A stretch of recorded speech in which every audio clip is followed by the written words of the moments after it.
ओम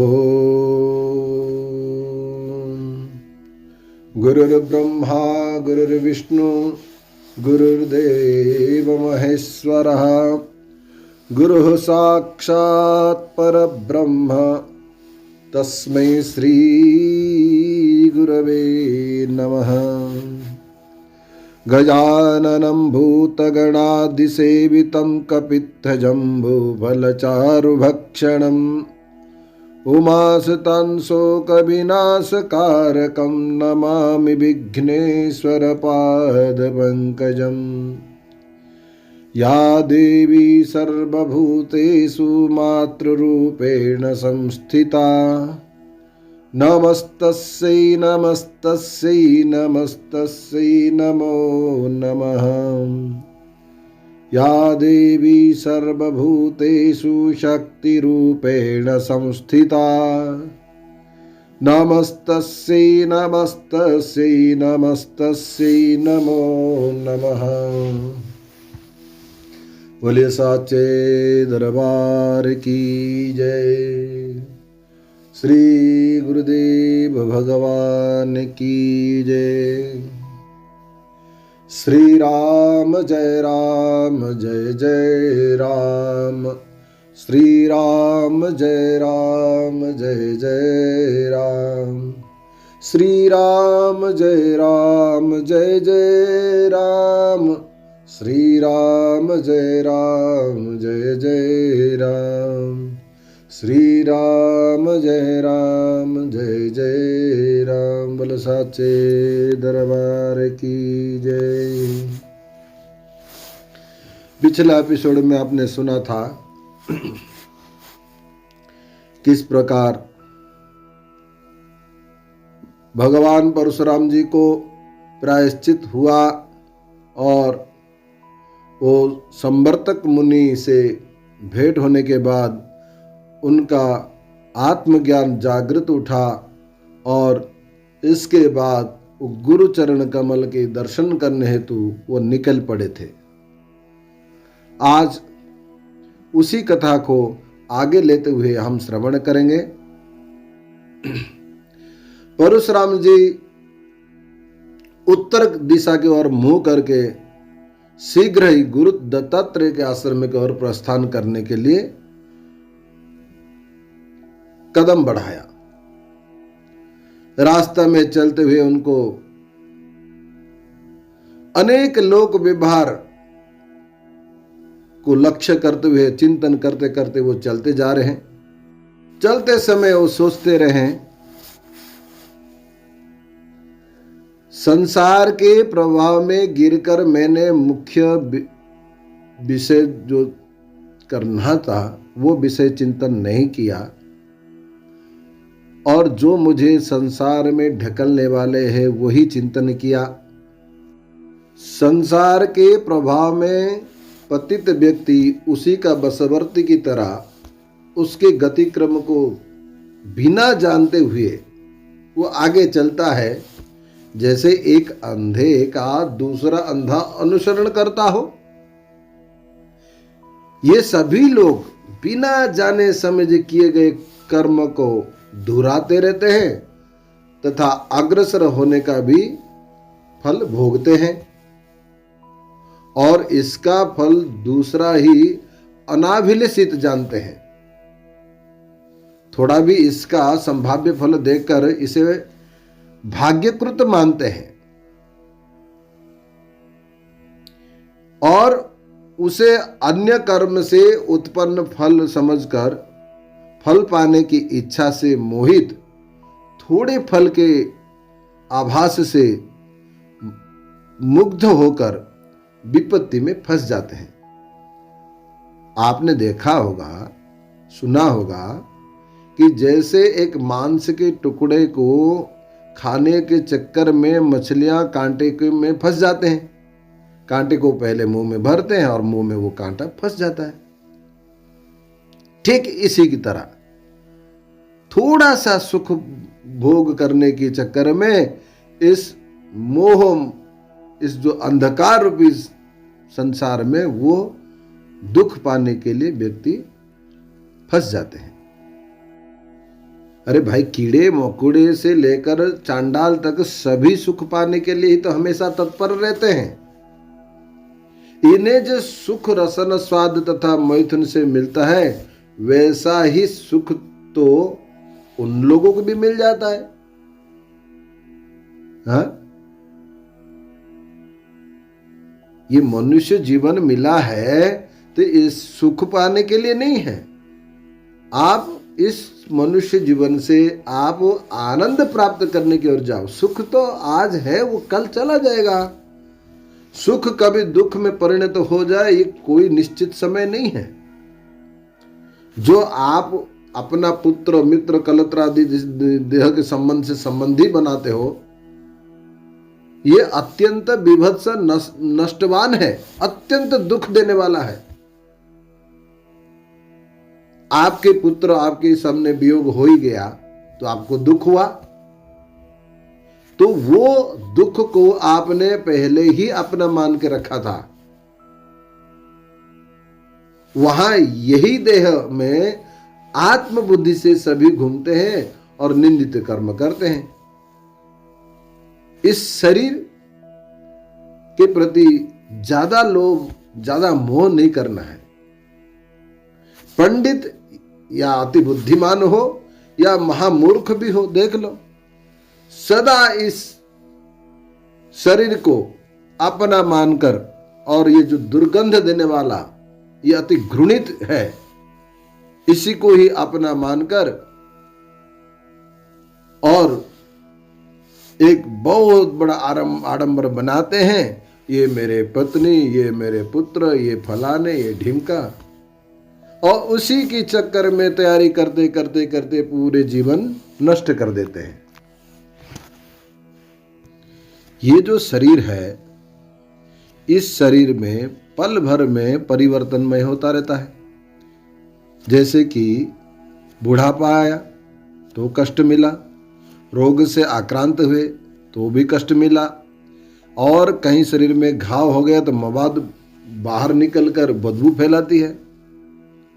पर ये जो चेतन है, आत्मशक्ति है, वो इनसे भिन्न है। और इस शरीर को इतना अपवित्र है, उसको हम अपना मान लेते हैं कि ये मेरा है, ये मैं हूं।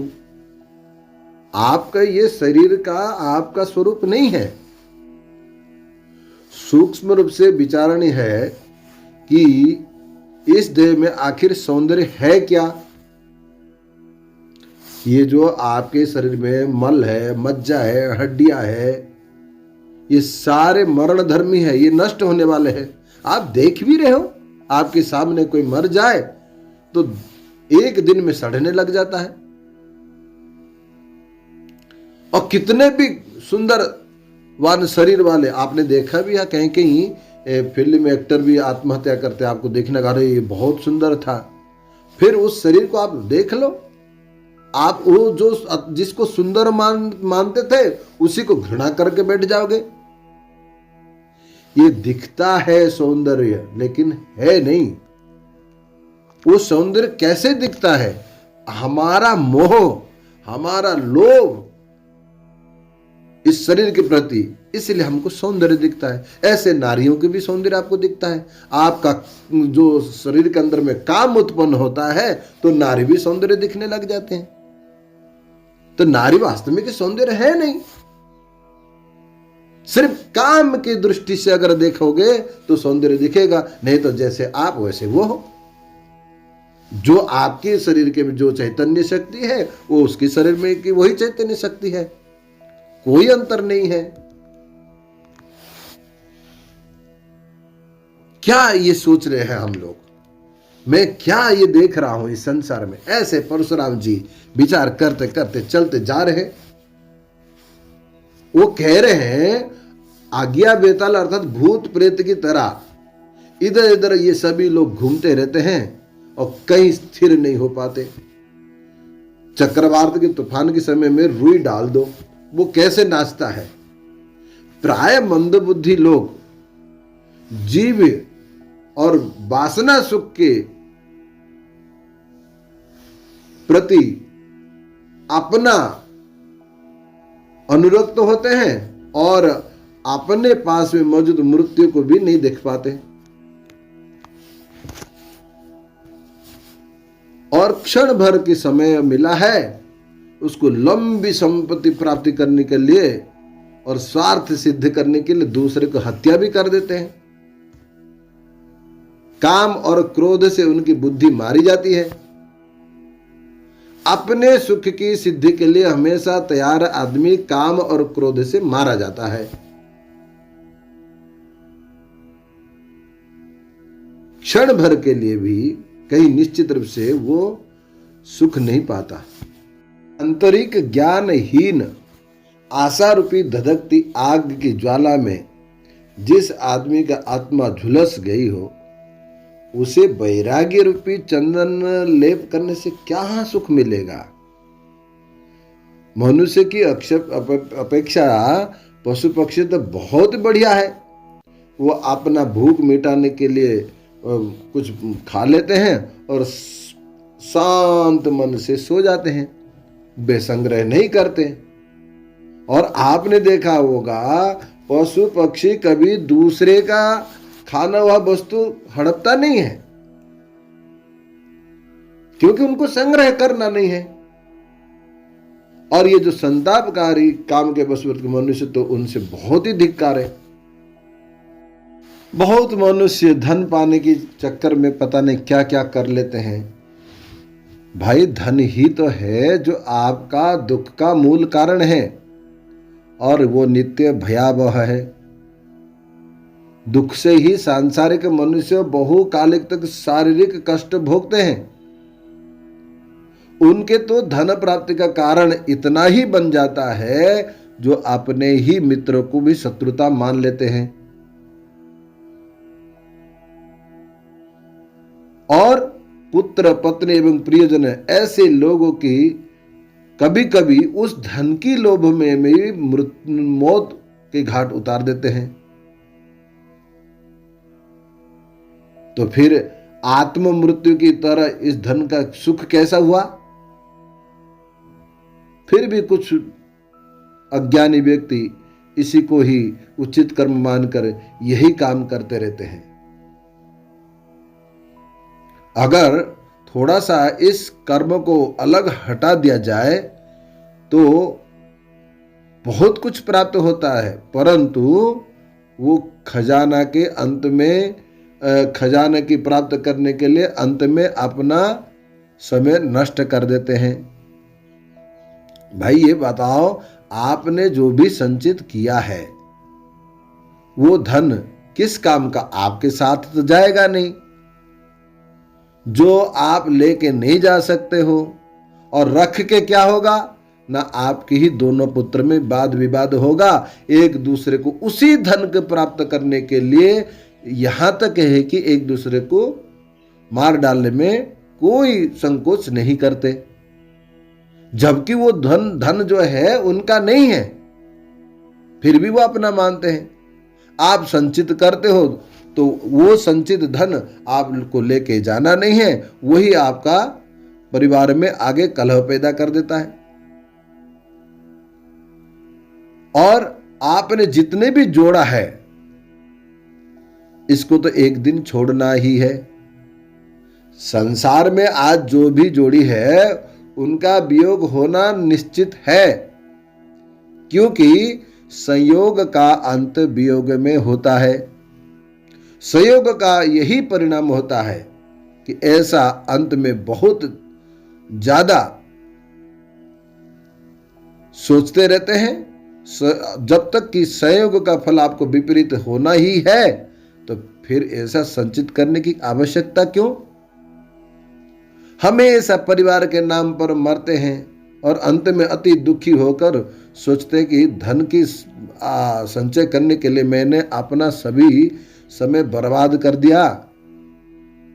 हाँ, और धन और तथाकथित आत्मयोजन में यही महान दोष है। ये आपका समय नहीं है, आपको ऐसा नहीं करना है। इससे टाल दो, थोड़ा सा इससे हटकर आप अपने में स्थिर हो जाओ। अगर धन की कमाने में अगर लग जाए कभी स्थिर नहीं हो सकते। अपना कल्याण चाहने वाले व्यक्ति को कभी भी साहचर्य नहीं करना चाहिए, संचित नहीं करना चाहिए, क्योंकि संचित ही दुख का कारण है।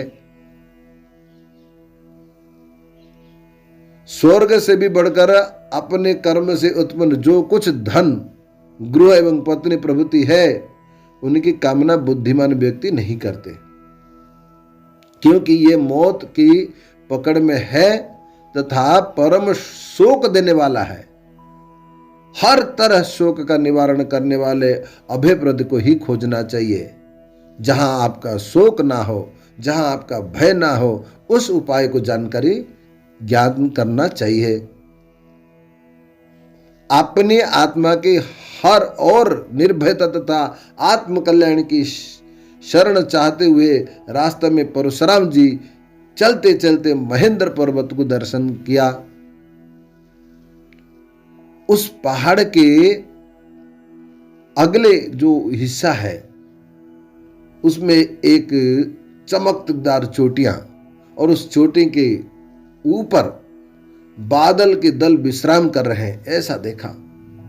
चोटी का भीतर भाग देव कन्याओं के गीत से गुंजित था। अप्सराएं नाच रही थी, उनके पायलों की ध्वनि सुनाई दे रही थी। अति सुंदर एवं आकर्षक सिद्धांगनाएं झूला झूल रहे थे। यक्ष पत्नियां अपने अपने पतियों के साथ क्रीड़ा मदनमत होकर क्रीड़ारत थे। चोटी की भीतरी भाग कदम्ब के फूल की सुगंध से महक रहा था। कमलिनी और कमल से सरोवर सुशोभित था। भौरे की गुंजायमान अति सौंदर्य, आहा! इस तरह की शोभा का अवलोकन करते हुए देवताओं के निवास स्थान गंधमादन के उस पहाड़ पर चोटी के ऊपर परशुराम जी पहुंच गए। दीन जन के उद्धार करने वाले, संसार सागर से पार कराने वाले समर्थ मुनि द्वारा वर्णित यह योगी आश्रम शायद यही है। जब इस तरह सोच रहे थे परशुराम जी, उनकी आंखों के सामने एक मुनि का कुटीर दिखाई दिया और वो सोचने लगे, मुनि अंगिरा के पुत्र मेरे गुरु की ही ये कुटीर है।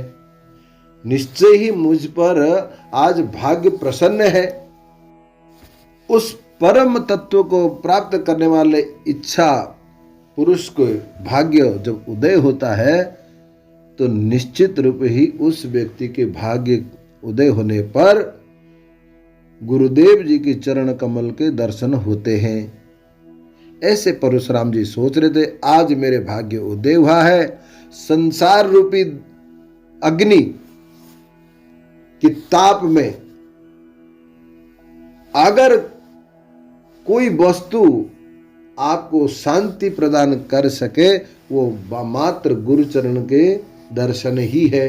गुरुचरण के कमल के दर्शन से जो अमृत वर्षा होती है, उस अमृत वर्षा से आप संसार रूपी इस जो दावानल है, उसकी जो उत्ताप है, उस उत्ताप को भी आप भूल जाएंगे, क्योंकि उस गुरुचरण कमल से जो अमृत वर्षा होती है, उस वर्षा का आनंद अलग ही है। आहा, कितना बढ़िया है। ऐसे सोचते हुए परशुराम जी उस कुटिया के दरवाजे तक पहुंच गए। उस कुटिया के दरवाजे पर एक ब्राह्मण को ध्यान मग्न होते हुए देखा। उनके ध्यान भंग ना हो, इस डर से कुछ देर तक उस कुटिया के बाहर ही परशुराम जी खड़े रहे। जब उन्होंने आंखें खोली तब उनके पास पहुंच गए। फिर उनके चरणों में प्रणाम करके उनसे कुछ पूछना शुरू किया। परशुराम जी बोले, हे ब्राह्मण देवता, अति प्रिय आश्रम किसका है? इसके दर्शन मात्र से सबके लिए शांतिदायक है। हे योगेंद्र, हे दीनवत्सल, मुझ पर कृपा करके आप बतलाइए, यहाँ गुरु दत्तात्रेय जी का आश्रम यहीं कहीं आसपास है, कहाँ पर है? परशुराम जी की बात सुनकर ब्राह्मण ने बड़े शांत मन से मुस्कुराते हुए मधुर वाणी से कहा, बोले, तुम कहां से आए हो? तुम्हें यहां किसने भेजा है? तुम्हारे अभिप्सित क्या है? उनकी बात सुनकर परशुराम जी ने हाथ जोड़कर कहा, हे ब्राह्मण देवता, भृगु वंश में मेरा जन्म है। ऋषि जमदग्नि का मैं पुत्र हूं। लोग मुझे परशुराम के नाम से जानते हैं। मैं यहां विशेष प्रयोजन से आया हूं। अति कृपाल मुनि संवर्त ने मुझे यहां भेजा है। हे ब्राह्मण, मैं गुरुदेव जी की चरण कमल के दर्शन के लिए यहां आया हूं। उनके चरण के बंधन किए बिना मेरा मन यह शांत नहीं हो सकता। यह मेरा मन तड़प रहा है। इसके बाद तो आप सब कुछ अच्छी तरह से जानते हैं। मरुस्थल रूपी जंगल में भटकते हुए उसी आग में झुलस कर मैं अति प्यासा हूं। जैसे सुशीतल जल उसकी प्यास बुझा सकता है, उसी तरह गुरु चरण के दर्शन से अतिरिक्त मुझे और कोई प्यास बुझा नहीं सकता। आप कृपया मुझे आश्रित व्यक्ति को अपना मानकर कष्ट दूर करने के लिए उनसे दर्शन कराइए। परशुराम जी की बात सुनकर हंसते हुए वो मधुर वाणी से बोले, हे परशुराम, तुम्हारे यहां आने का कारण मैं जानता हूं। गुरु की महिमा का महत्व मैं भी जानता हूं। जाओ, भीतर जाओ। वही वे मुनिराज सबसे उत्कृष्ट मेरा मित्र है। उनसे अनुमति प्राप्त होते ही परशुराम जी भीतर चले गए। वहां सुंदर गुण से युक्त प्रमुख योगियों से उपासित अवधूत कुल नाम का एक योगी राज को आसन पर विराज होते हुए देखा। दंड की तरह धरती में गिरकर परशुराम जी ने उन्हें दंडवत प्रणाम किया। फिर हाथ जोड़कर उनकी स्थिति चेष्टा को देखते हुए समीप खड़े हो गए। अगला एपिसोड में हम चर्चा करेंगे कि वो परशुराम जी वहां जाकर भगवान दत्तात्रेय से कैसे संपर्क में होते हैं और क्या वाद संवाद होता है, और उस त्रिपुरा रहस्य की ज्ञान भगवान दत्तात्रेय कैसे परशुराम जी को बताते हैं, ये अगला एपिसोड में सुनेंगे। आज की कथा यहीं विश्राम देते हैं। अध्याय पूर्ण हुआ है। 6वें अध्याय में हम अगले एपिसोड में जाएंगे। श्री राम जय राम जय जय राम। श्री राम जय राम जय जय राम। श्री राम जय राम जय जय राम। श्री राम जय राम जय जय राम। बोलो साचे दरबार की जय।